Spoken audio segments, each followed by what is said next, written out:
will also race the 3,000 meter distance.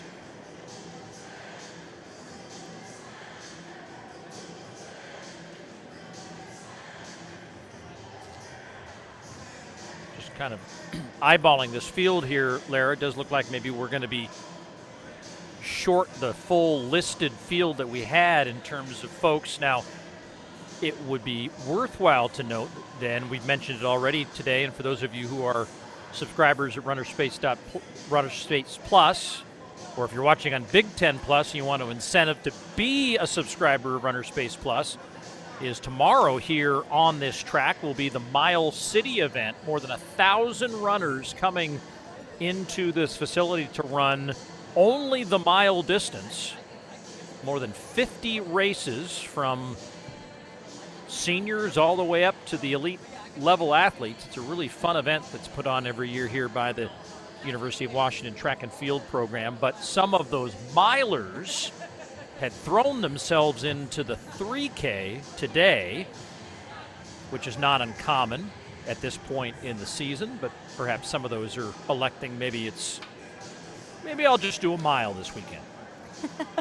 Especially with the strength of the field, it could benefit you to really hone in and focus on potentially getting that mark that you might be chasing, a PB, or a mark that you might use to set up the remainder of your indoor season, especially when you're likely carrying over for the middle distance and distance athletes. So great base and a great foundation from the cross country season here into January. So there were supposed to be 16 athletes in the field. It's still kind of a big group, and we've just seen a few athletes come in and arrive. And actually, now that we've got everyone at the line and towing the line, it may very well now be a full field of 16 as we keep an eye on all the bib numbers, almost every number represented, and we are underway racing here at 3,000 meters. Nicola Hogg of Stanford is going to go out and set the early pace here. And again, 10 laps of this track constitutes that 3,000 meter distance.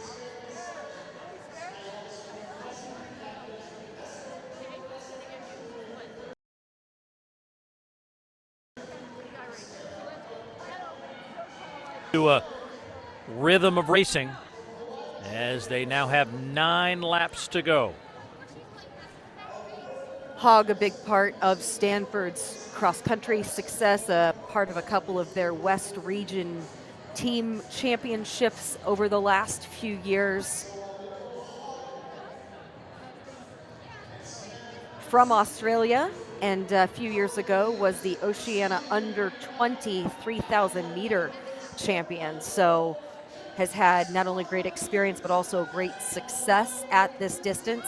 Has a couple of her teammates here in the field as well. Audrey Suarez, Julia Flynn.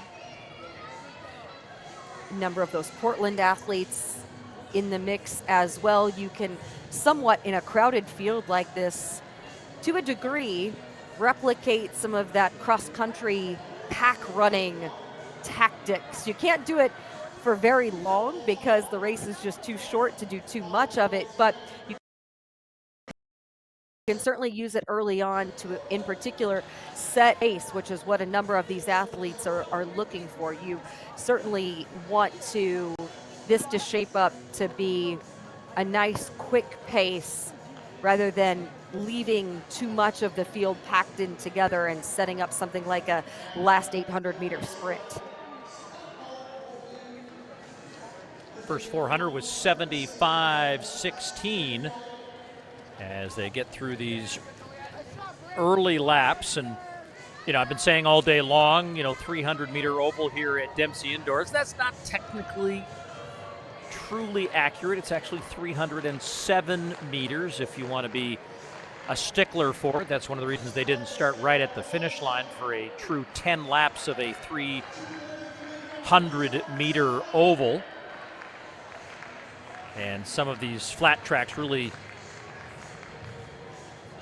they can't be perfectly to 300 meters just because of the footprint that the building allowed for. And, you already see in this particular case, if this is the first time you've tuned in to watch a track meet from the University of Washington. You know, they only have the 5 lanes available to them as well because they're keeping that turf field as wide and as long as possible for use primarily by the football program during the fall, but also for the use of this facility for indoor track and a number of other sports that use it as an all-round opportunity to do indoor training. And one thing you're watching as well is how much time some of these athletes are spending way out there in lane 2 to this point. With a 3,000 meter distance, it can be risky to expend too much of your energy running really wide out there. So you're starting to see a few of the Portland athletes now shifted up into the lead because the pace slowed a little bit. You started to see things bunch up, so now you're seeing Portland push the pace just a little bit up there and try to keep things a bit more brisk. Yeah, that's Juliet Forstrom of Portland now asserting herself into the lead. Hogg of Stanford, who had the early lead, still tucked there along the rail, or at least the rail that's there during those curves to keep the race honest. They went through 800 in 2:33.9 and 1,200 in 3:51.1.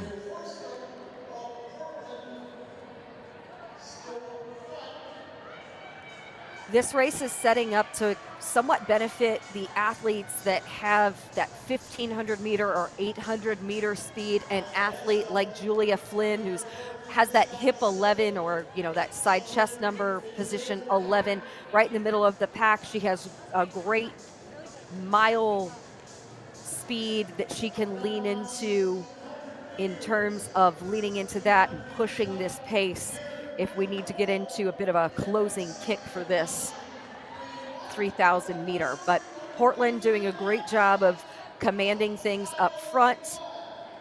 You'd like to see at this point maybe somebody shake things up and make a bit of a move here to get out front and push things just a little bit more as we're starting to get some of those splits rolling in through the 1,600 meter mark, Paul. Yeah, a little over halfway now in 5:08.1 at 1,600 meters. And now pushing up along on the outside, Audrey Suarez of Stanford slips in front of Forstrom as they try to pull themselves a little bit away from this pack now. Samantha Pruce of Portland there in third, but a gap starting to form just a little bit as they near 6 minutes elapsed on the clock here at Dempsey. Chloe Wellings of Northwestern now moving up and is now into third. And you start to see the pace quicken here just a bit, Lara, as they're kind of winding this up for the final K. And that's thanks to Suarez really making a bold move to try to stretch things out, get herself out of the pack and leap up there up front. Did a good job of navigating through it and avoiding too much trouble to get there. Now what she's done is she's kind of forced the field to go with her. Sky Ellis of Northwestern has now moved into fourth right behind her teammate Wellings. They went through 2K in 6:23. As they're single file now around this track. A few have fallen off the back here as we see them, but here now in front is Suarez of Stanford as the clock reaches 7 minutes elapsed. And Juliet Forstrom of Portland is doing a great job right now of sitting on the shoulder of Suarez. We'll see if she tries to make a move and get there up front. You have that lead pack of 4 right now that are going to make things interesting. They're starting to bunch up a little bit. Yeah, kind of gearing up here for the run. So back to front is Ellis, Wellings, Forstrom, and Suarez. And Suarez now maybe with a couple of extra strides, spacing between her and the rest of the field. Here comes Ellis now trying to make her move as she works to the backstretch.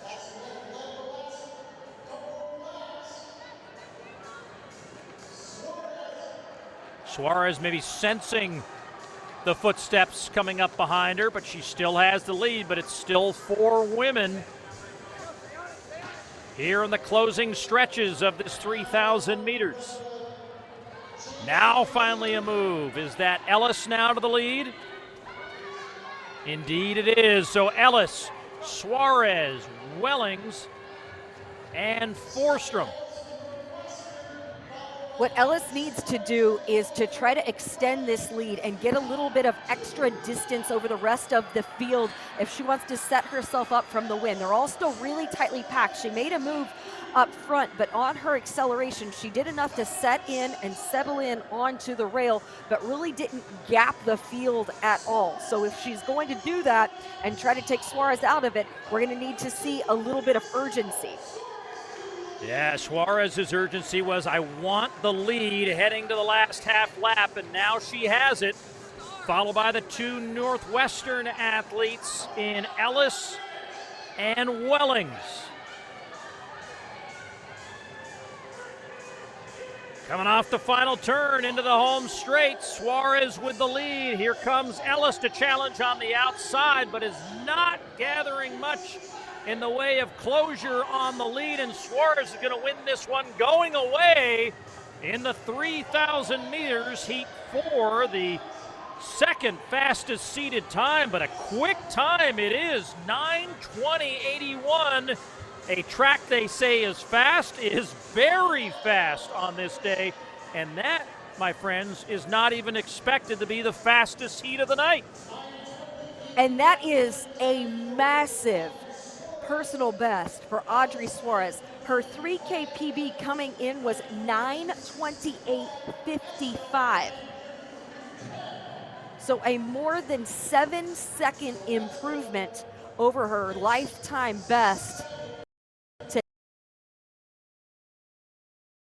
get the win. All well set up by that big move. And then she had no panic whatsoever when she saw a change up front, change ahead of her. Sky Ellis jumped to the front, and Suarez used that as an opportunity to compose herself and gather as much as she needed to have a final closing kick and one big bold move to put her up front, not only for the win, but a significant lifetime best.